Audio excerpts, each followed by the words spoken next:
I was in the middle of the crowd, well back from the screen, when I became aware of a growing silence as people switched focus to the telly.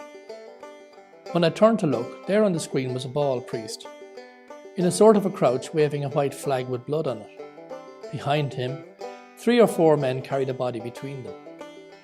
The camera scanned to other bodies lying in the street. The parachute regiment had opened fire on a demonstration in Derry. The decibel level in the bar immediately trebled, and the air thickened with expletives of "fucking bastards" and the like. I was in a state of shock and didn't return to Warrenstown College that night. On the Monday, the radio and the newspapers were full of outrage about the shootings in Derry.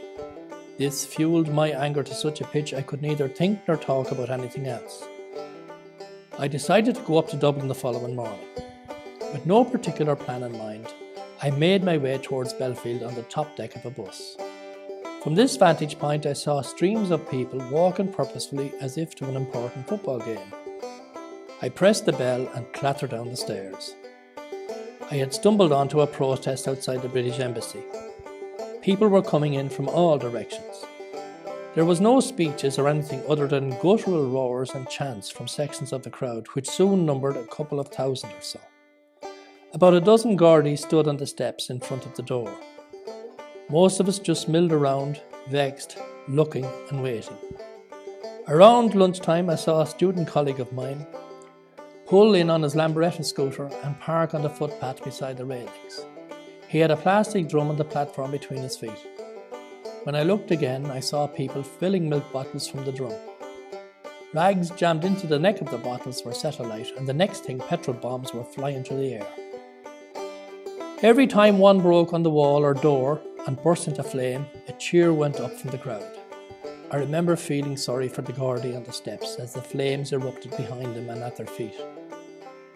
Suddenly focus switched to lines of Gardaí, 3 deep, drawn up on the Merrion Street side of the crowd. Within seconds I was swept along as the crowd rushed back into Mount Street. Gardaí in full riot gear swung their batons with deadly intent as they charged into us. Several people beside me were injured and blood streamed from their heads. The atmosphere now became extremely nasty. We were epileptic with rage. More Gardaí came to stand in front of the embassy. All the time more and more people were arriving, and petrol bombs continued to fly through the air. A couple more baton charges happened, but after a while a sort of understanding had developed. They charged, we ran.